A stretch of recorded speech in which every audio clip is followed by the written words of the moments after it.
Welcome students. আজকের ক্লাসে আমাদের অবজেক্টিভ হলো যে আমরা কোন একটা ভেক্টরকে পরস্পর লম্ব দুটো উপাংশে কিভাবে ভাগ করে সেটা আমরা জানবো। তারপরে এই উপাংশের বিভাজনের সাহায্যে কতগুলো ভেক্টরের যোগ কিভাবে করে সে বিষয়ে আলোচনা করব। আর শেষে আমরা দিক কোসাইন সম্পর্কে একটুকু সংক্ষিপ্ত আলোচনা করব। ঠিক আছে, তো শুরু করা যাক। তো প্রথমে আমি একটা ভেক্টর আঁকছি এক্স ওয়াই কোঅর্ডিনেট সিস্টেমের মূলবিন্দু থেকে। যে ভেক্টরটা আমি আঁকলাম এই ভেক্টরটাকে আমি বললাম কি সাম ভেক্টর এ ভেক্টর। অরিজিনটাকে ও দিলাম, এটা হলো এক্স অক্ষ আর এটা হলো কি ওয়াই অক্ষ। তাহলে এই পয়েন্টটার নাম যদি পি দিই তাহলে ওপি ভেক্টরটা হলো আসলে এ ভেক্টর, তাই তো? ওপি ভেক্টর বা এ ভেক্টরটা এক্স অক্ষের সঙ্গে যে কোণ করছে সেই কোণটাকে আমি কি বললাম থিটা। তাহলে আমরা বের করতে চাইছি যে এই ভেক্টরের থিটা কোণে বা এক্স অক্ষ বরাবর, কারণ এক্স অক্ষটাই থিটা কোণে রয়েছে এই ভেক্টরের সঙ্গে, তো এই ভেক্টরের থিটা কোণে কতটুকু অংশ রয়েছে এবং ওয়াই অক্ষ বরাবরও কতটুকু অংশ আছে, এই দুটো অংশ আমরা বের করবার চেষ্টা করব। ঠিক আছে, তো দেখো কি করব, আমরা সমকোণী ত্রিভুজ খুব পছন্দ করি। এখান থেকে একটা পারপেন্ডিকুলার ড্রপ করো, এই পয়েন্টটার নাম দাও সাম পয়েন্ট বি। তাহলে দেখো ওবিটা কতটুকু, আমি যদি বলি এইটা প্লাস এইটা, ত্রিভুজ সূত্র কি বলছে যে ওবি প্লাস পিবি, এটা মানে কি ওপি হবে। তো ওবি প্লাস পিবি মানে ওপি, এখান থেকে এখানে গেল এখানে গেল মানে কি টোটালটা ওখানে গেল, একই ব্যাপার। তাহলে ওবিকে আমরা বলবো ওপি ভেক্টরের বা এক কথায় এ ভেক্টরের এক্স অক্ষ বরাবর উপাংশ, এবং পিবিকে বলবো, পিবিটা ওয়াই অক্ষের প্যারালাল, তাই আমরা বলবো পিবিকে হলো এ ভেক্টরের ওয়াই অক্ষ বরাবর উপাংশ। তো এক্স অক্ষ বরাবর উপাংশ বা থিটা কোণে উপাংশটা মান কত এটা আমরা বের করে দেখি। একটা সমকোণী ত্রিভুজ তো অলরেডি পেয়ে গেছো, যেখানে পিবি অলওয়েজ পারপেন্ডিকুলার টু কি ওবি। তাই এই উপাংশ বিভাজনটাকে আমরা কি বলি লম্ব উপাংশের বিভাজন, কারণ দেখো যে দুটো উপাংশে আমরা ভাগ করছি সেই দুটো পরস্পরের সঙ্গে কি লম্ব। তো পিবির মান কত আর ওবির মান কত? তো ওবি মানে এক্স অক্ষ বরাবর উপাংশ, দেখো OB by OP, OB by OP কোন ট্রায়াঙ্গেলে ওপিবি, ট্রায়াঙ্গেল ওপিবি। এটাতে তোমরা পাচ্ছ যে ওবি বাই ওপি কি হবে কস থিটা, তো ভূমি বাই অতিভুজ। ভূমি কোনটাকে বলি, যেটা থিটার সঙ্গে লেগে থাকে তাকে আমরা কি বলি ভূমি। অতিভুজ এবং থিটার ভূমির মধ্যে থিটা থাকে। তাহলে ওবি পেলাম ওপি কস থিটা। যে ওবির পরিমাণটা এটাকে আমরা বললাম হয়তো লেটস সে এ এক্স। কেন বললাম, কারণ এ ভেক্টর যদি টোটালটা হয় তার এক্স অক্ষ বরাবর উপাংশটা আমি কি বললাম এ এক্স বলতে পারি, এ ওয়ানও বলতে পারো, এবং এই বরাবর যে উপাংশ সেটা আমরা কি বললাম এ ওয়াই। তাহলে আমরা পেলাম এ এক্স সমান হলো ওপি মানে কি এ কস থিটা। তাহলে এক্স অক্ষ বরাবর উপাংশটা কি সেটা আমরা কিন্তু পেয়ে গেলাম। এবার দেখো ওয়াই অক্ষ বরাবর উপাংশটা কি। আবার ওই একই ট্রায়াঙ্গেল ওপিবিতে দেখো পিবি বাই ওপি, এটা বাই এইটা মানে কি হবে লম্ব বাই অতিভুজ মানে কি সাইন থিটা। তাহলে লিখছি সেটা সাইন থিটা। তাহলে পিবি সমান পেলাম পিবি হলো ওপি সাইন থিটা। আর পিবি মানে যদি ওপি সাইন থিটা হয়, পিবি মানে আমি বলেছি এ ওয়াই আর ওপি মানে হলো এ, তাহলে এটা হলো A Y is equal to কি এ সাইন থিটা।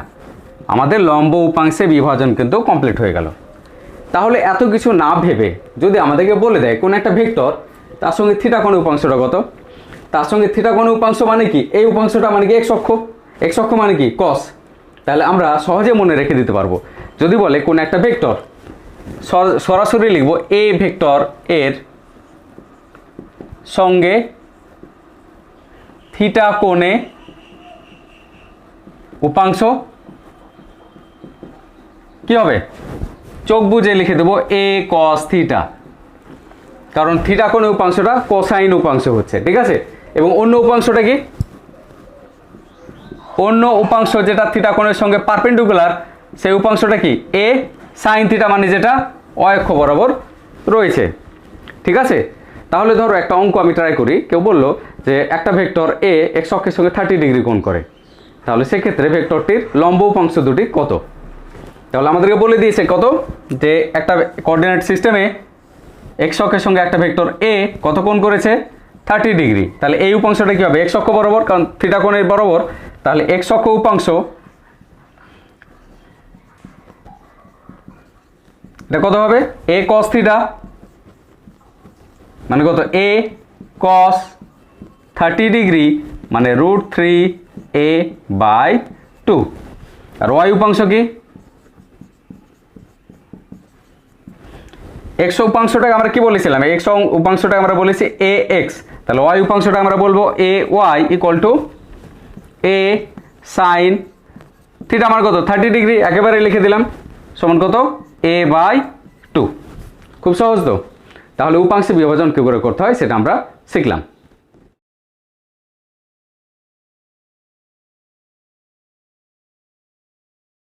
কোনো ভেক্টরকে পরস্পর লম্ব দুটো উপাংশে কিভাবে লেখা যায় সেটা আমরা দেখলাম। চলো, এখানে আমি একটা ফিগার দেখিয়েছি যেখানে এক্স অক্ষের সঙ্গে একটা ভেক্টর এ ভেক্টর, যেটাকে আমি ওপি দিয়ে রিপ্রেজেন্ট করেছি, আলফা কোণ উৎপন্ন করে। তো এর উপাংশ দুটো কি হবে? এক্স অক্ষের দিকে যে উপাংশ, সেই উপাংশটা যদি এ এক্স হয় এবং অক্ষ বরাবর যে উপাংশ সেটা যদি এ ওয়াই হয়, তাহলে আমরা শিখলাম যে এ এক্স মানে হলো এ কস থিটার বদলে এখানে আছে আলফা। আর এ ওয়াই কত হবে? এ ওয়াই হবে এ সাইন আলফা। ঠিক? বেশ। আবার এক্স অক্ষ বরাবর একক ভেক্টর যদি আই ক্যাপ হয় এবং ওয়াই অক্ষ বরাবর একক ভেক্টর কি? J cap. এটা অলরেডি আমরা জানি। তাহলে ত্রিভুজ সূত্রের নিয়ম অনুযায়ী আমরা এটা লিখতে পারি যে এ ভেক্টর মানে হলো A X into I cap plus A Y into J cap. তাহলে এটা যদি ইনপুট করো এ এক্স এবং এ ওয়াই এর ভ্যালুটা, আমরা কি পাচ্ছি? এ ভেক্টর মানে হচ্ছে A cos alpha into I cap plus A Y এর ভ্যালুটাকে পুট করো A sine alpha into J cap. ঠিক? তাহলে এই ভেক্টরকে আমরা কোসাইন এবং সাইন দুটো উপাংশে যোগফল হিসেবে লিখতে পারলাম। তাহলে যদি আর একটা ভেক্টর এখানে ক্রিয়াশীল হয়, আমি এখানে দেখাচ্ছি। ধরো আর একটা ভেক্টর, এটা কিউ দিয়ে ডিনোট করলাম, এই ভেক্টরটার নাম হলো বি ভেক্টর। ঠিক? তাহলে বি ভেক্টর, এখন আমি জেনারেলাইজ করছি না, এগুলোকে অমিট করছি। বি ভেক্টরটা এক্স অক্ষের সঙ্গে যে কোণ উৎপন্ন করেছে, এই কোণটাকে আমি বললাম কি? বিটা। তাহলে একইভাবে আমরা কি বি ভেক্টরটাকে লিখতে পারি না এরকম, যে B vector should be equal to B cos আলফার বদলে বিটা, কারণ বি ভেক্টরের ক্ষেত্রে অ্যাঙ্গেলটা কত? বিটা রয়েছে, ইন্টু আই ক্যাপ, কারণ তার এক্স অক্ষের উপাংশ কি? কস কম্পোনেন্ট হবে, এবং B sine beta into J cap. আমি এখানে দুটো ভেক্টর দেখালাম, তুমি তারপরে আর একটা সি ভেক্টর ধরে নিতে পারো। এইভাবে যদি অনেকগুলো ভেক্টর থাকে তাহলে পরপর তুমি এগুলোকে লিখতে থাকতে পারবে, তাই তো? খালি অ্যাঙ্গেলগুলোকে দেওয়া থাকলে। তো এই দুটো ভেক্টরের যোগ আমরা করব কি করে?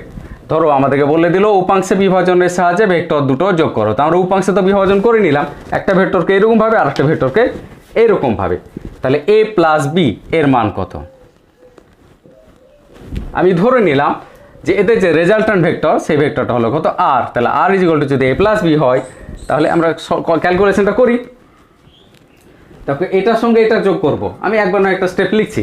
এর মানে কি? A cos alpha into I cap plus A sine alpha into J cap plus B cos beta into I cap plus B sine beta into J cap. I cap আর আই ক্যাপ কমন নাও, তাহলে আমরা পাচ্ছি A cos alpha plus B cos beta into I cap plus A sine alpha plus A sine আলফার কি? B sine beta into J cap. ঠিক? তাহলে রেজাল্টান্ট ভেক্টরটা কি হবে সেটা আমরা কিন্তু পেয়ে গেলাম। রেজাল্টান্ট ভেক্টরটা হলো এইটা। দেখো কোসাইন কম্পোনেন্টগুলো যোগ হয়েছে এবং সাইন কম্পোনেন্টগুলো আলাদা যোগ হয়েছে। যদি একাধিক আরও ভেক্টর থাকতো তাহলে কি সিম্পল খালি এই কোসাইন কম্পোনেন্টগুলো আরও যোগ হতে থাকতো। যদি আরও কিছু টার্ম থাকতো তাহলে আমরা কি করতাম? প্লাস আরও টার্ম। যদি এইদিকে আরও কিছু টার্ম থাকতো প্লাস আরও টার্ম কিসের জন্য, এ বি সি এভাবে যদি আরও কিছু ভেক্টর দেওয়া থাকতো, তাহলে আমরা একই ভাষাতে বলতে পারি আর ভেক্টর মানে কি, R X into I cap plus R Y into J cap. ঠিক, তাহলে আর এক্স মানে কি এইটা, আর ওয়াই মানে কি এইটা। কম্পেয়ার করলে পেরে যাচ্ছ, কারণ এটা আই ক্যাপের সঙ্গে আছে আর এটা কি জে ক্যাপের সঙ্গে আছে। তাহলে আর এক্স মানে হলো A cos alpha plus B cos beta plus যতগুলো টার্ম আরও থাকবে। এবং ঠিক একইভাবে আর ওয়াই মানে হলো A sine alpha plus B sine beta plus dot dot এরকমভাবে যতগুলো টার্ম তোমার দেওয়া থাকবে। ঠিক আছে, যে রেজাল্টান্ট ভেক্টরটা এক্স অক্ষের সঙ্গে কত কোণ করেছে মান তো পেয়ে গেলাম। মান কীভাবে পেয়ে যাবো, আর এর মান কী হবে, আর এর মান আর সমান হবে √ অফ আর এক্স তার স্কোয়ার প্লাস আর ওয়াই তার স্কোয়ার। কেন, কারণ আমি পিক্টোরিয়াল এখানে দেখাচ্ছি তোমাদেরকে, দেখো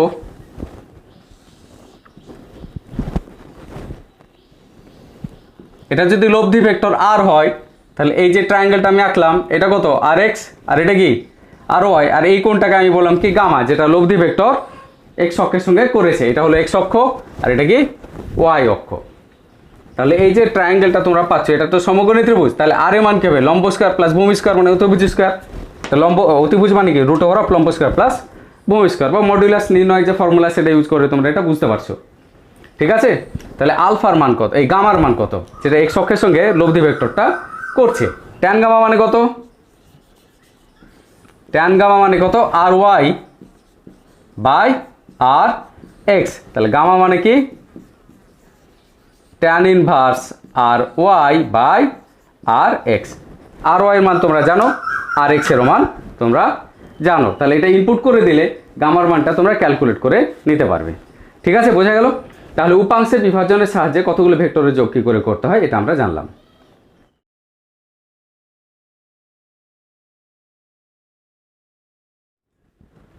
দেখো এখানে আমি একটা কোঅর্ডিনেট সিস্টেম এঁকেছি, ত্রিমাত্রিক দেশ, এক্স অক্ষ, ওয়াই অক্ষ এবং জেড অক্ষ। তাতে একটা পয়েন্ট পি এক্স কমা ওয়াই কমা জেড দেখিয়েছি, যেটার অবস্থান ভেক্টর হলো ওপি, যেটাকে আমি আর ভেক্টর দ্বারা ডিনোট করেছি। এই অবস্থান ভেক্টর আর এক্স অক্ষের সঙ্গে যে কোণ উৎপন্ন করেছে এই কোণটা বললাম আলফা।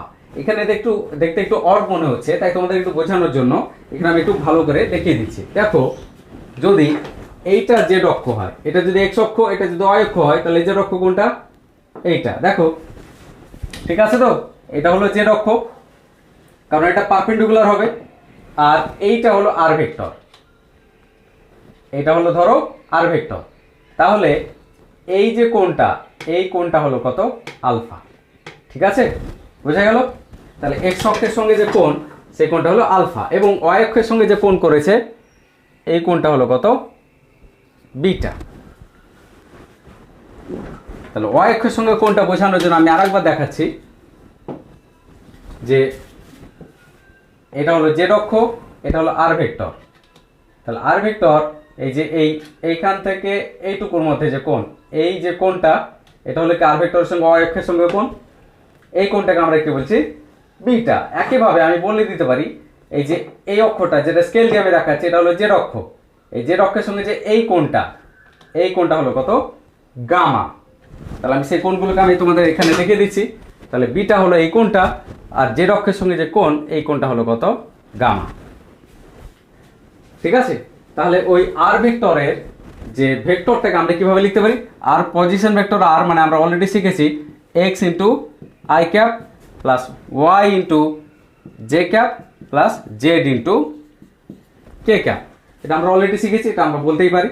ঠিক আছে, বেশ। যখন অ্যাঙ্গেলগুলো আমার দেওয়া আছে, জেড অক্ষ এরকম বরাবর আছে, এটা হলো জেড অক্ষ আর এটা হলো আর ভেক্টর। এটা যদি আর ভেক্টর হয়, তাহলে এইখান থেকে আমি এক্স অক্ষের উপর একটা পারপেন্ডিকুলার টানি, এই পারপেন্ডিকুলার টানলাম, তার মানে এই কোণটা কত হলো, 90 ডিগ্রি। বুঝতে পারছো কিনা দেখো তো, যেটা স্কেলের সঙ্গে এক্স অক্ষের যে কোণ সেটা কত, 90 ডিগ্রি। আর এই কোণটা কত বলেছি অলরেডি আমি আলফা বলেছি, এক্স অক্ষের সঙ্গে আর ভেক্টরের কোণ কত আলফা। তাহলে যে কোণটা বলেছি সেটা অতিভুজ এবং মানে ভূমির সঙ্গে থাকবে, তাহলে এটা হলো ভূমি। তাহলে এক্স স্থানাঙ্ক যদি এক্স হয় তাহলে এক্স বাই আর মানে কি হবে ভূমি বাই অতিভুজ মানে কি কস আলফা হবে। একইভাবে এখান থেকে যদি তুমি অক্ষের উপরে লম্ব টানো, বোঝানো হয়তো একটু কঠিন হচ্ছে, অক্ষের উপরে লম্ব টানলে তাহলে এই কোণটা কত হবে, এই কোণটা হলো 90 ডিগ্রি, অক্ষের উপরে লম্ব টানার ফলে 90 ডিগ্রি, এবং এই কোঅর্ডিনেটটা কত ওয়াই, তাহলে ওয়াই বাই আর, এই কোণটা কত বিটা বলেছি, তাহলে ওয়াই বাই আর এটা মানে কি হবে কস বিটা হবে। একইভাবে এই যে জেড অক্ষের সঙ্গে যে কোণ তোমাদের সঙ্গে সামনাসামনি পড়ছে এই কোণটা কি গামা, তাহলে এখান থেকে যদি লম্ব টানো এইভাবে তাহলে সেক্ষেত্রে জেড বাই আর, এটা তো জেড, এই অক্ষ বরাবর জেড, তাহলে জেড বাই আর মানে কি হবে কস গামা হবে। এটা আমি তোমাদেরকে বুঝিয়ে দিলাম। তাও আমি এখানে সাইডে এঁকে দেখাচ্ছি, এক্স অক্ষের সঙ্গে যদি এটা যদি এক্স অক্ষ হয়, এক্স অক্ষের সঙ্গে যদি আর ভেক্টর যে কোণ উৎপন্ন করছে এটা যদি আলফা হয় তাহলে এক্স বাই আর এটা মানে কি হবে কস আলফা। একইভাবে আমি ওয়াই অক্ষটাও এইদিকে দেখাচ্ছি আমার আঁকার সুবিধার জন্য, বা তোমরা যদি ওয়াই অক্ষ ওই একই রকমভাবে লিখতে চাও, ওয়াই অক্ষের সঙ্গে আর ভেক্টর যে কোণ উৎপন্ন করছে এই কোণটা একে বলেছে বিটা, তাহলে এটা যদি ওয়াই হয় এটা যদি আর হয় তাহলে ওয়াই বাই আর এটা মানে কি ভূমি বাই অতিভুজ মানে কি কস বিটা। একইভাবে জেড অক্ষটা সামনাসামনি, তাই আমি জেড অক্ষটা একটু ট্যাচা ভাবে দেখাচ্ছি, জেড অক্ষের সঙ্গে যদি আর ভেক্টর এটা হয় তাহলে জেড অক্ষের উপর একটা লম্ব টানো, তাহলে এই স্থানাঙ্কটা কি জেড, আর জেড অক্ষের সঙ্গে যে কোণ উৎপন্ন করেছে সে কোণটা কত বলেছে গামা, তাহলে জেড বাই আর এটা মানে হবে কস গামা।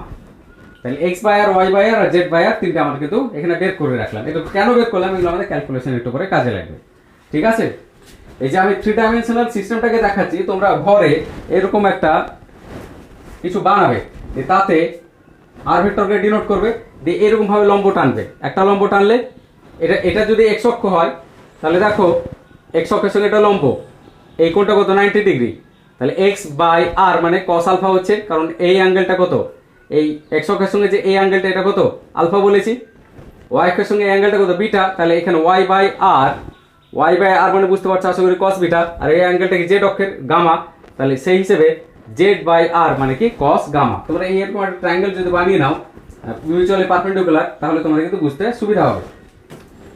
তাহলে এটা যদি আর ভেক্টর আছে আর দিয়ে ভাগ করে দাও, তাহলে আর ভেক্টর বাই আর এটা সমান কি X by R into I cap plus Y by R into J cap plus Z by R into K cap. X by আর মানে অলরেডি বের করে ফেলেছি কস আলফা, ওয়াই বাই আর মানে কস বিটা, জেড বাই আর মানে cos gamma, আর R vector by R তার মান কি হবে একক ভেক্টর হবে, কারণ কোন ভেক্টর আর তার মানের অনুপাতকে আমরা কি বলি একক ভেক্টর। তাহলে আর একক ভেক্টর মানে হলো এক্স বাই আর মানে cos alpha into I cap plus Y by আর মানে কি cos beta into J cap plus Z by আর মানে কি কস গামা ইন্টু কে ক্যাপ। এই যে cos alpha, cos beta, cos gamma, এই তিনটে আসলে কি, এই তিনটে দেখো আর যে একক ভেক্টর বলেছি তার এক্স অক্ষ বরাবর উপাংশ, ওয়াই অক্ষ বরাবর উপাংশ এবং জেড অক্ষ বরাবর উপাংশ, তাহলে এগুলো একটা দিককে নির্দেশ করছে, সেটা কোন দিক, সবগুলো যোগ হয়ে মোটের উপরে আর একক ভেক্টরের দিককে নির্দেশ করছে, মানে কি আর ভেক্টর কোন দিকে আছে সেই দিকটাকে বোঝাচ্ছে। তো তাদের মধ্যে এক্স অক্ষ বরাবর সেই দিকের কতটুকু আছে, ওয়াই অক্ষ বরাবর ওই দিকের কতটুকু আছে এবং জেড অক্ষ বরাবর কতটুকু আছে সেটা বোঝাচ্ছে। তো আমরা দিকগুলোকে শুরুতে অ্যাঙ্গেল দিয়ে বুঝিয়েছিলাম, কিন্তু একক ভেক্টরের বেলায় অ্যাঙ্গেলটা কোসাইনে পরিবর্তিত হয়ে গেছে, তাই এই অ্যাঙ্গেলগুলোকে আমরা কি বলবো দিক কোসাইন বলবো। তাহলে দিক কোসাইন গুলো কি কস আলফা, কস বিটা আর কস গামা, এগুলোকে সংক্ষেপে এক্স অক্ষ বরাবর দিক কোসাইনকে এল দিয়ে ডিনোট করা হয়, এটা আমরা এল ইন্টু আই ক্যাপ বলতে পারি, এটাকে এম দিয়ে ডিনোট করা হয় কস বিটাকে, তাই আমরা এম ইন্টু জে ক্যাপ বলতে পারি, এবং কস গামাকে এন দিয়ে ডিনোট করা হয়, তাহলে এটা হলো এন ইন্টু কে ক্যাপ। মানে আমি কি ধরেছি, এটা মানে হলো এল ধরে নিয়েছি, এটা মানে হলো এম আর এটা মানে হলো এন, ঠিক আছে। তাহলে হিসেব মতো আর একক ভেক্টরের মান যদি 1 হয় মানে আমরা তো জানি যে ওই পরবর্তী স্টেপটা এখানে লিখছি আর একক ভেক্টরের মান কত হবে 1, তার মানে আর একক ভেক্টরের মান যদি 1 হয় তাহলে এটা মডুলাস কত root over of l square plus m square plus n square, এটা মানে কত হবে 1। স্কয়ার রুটটা তুলে দিতে পারি, কেন পারি, কারণ ডান সাইডে 1 আছে, তাহলে স্কয়ার রুট তুলে দিলে l square plus m square plus n square মানে হলো 1। ঠিক আছে, আশা করি বোঝা গেল।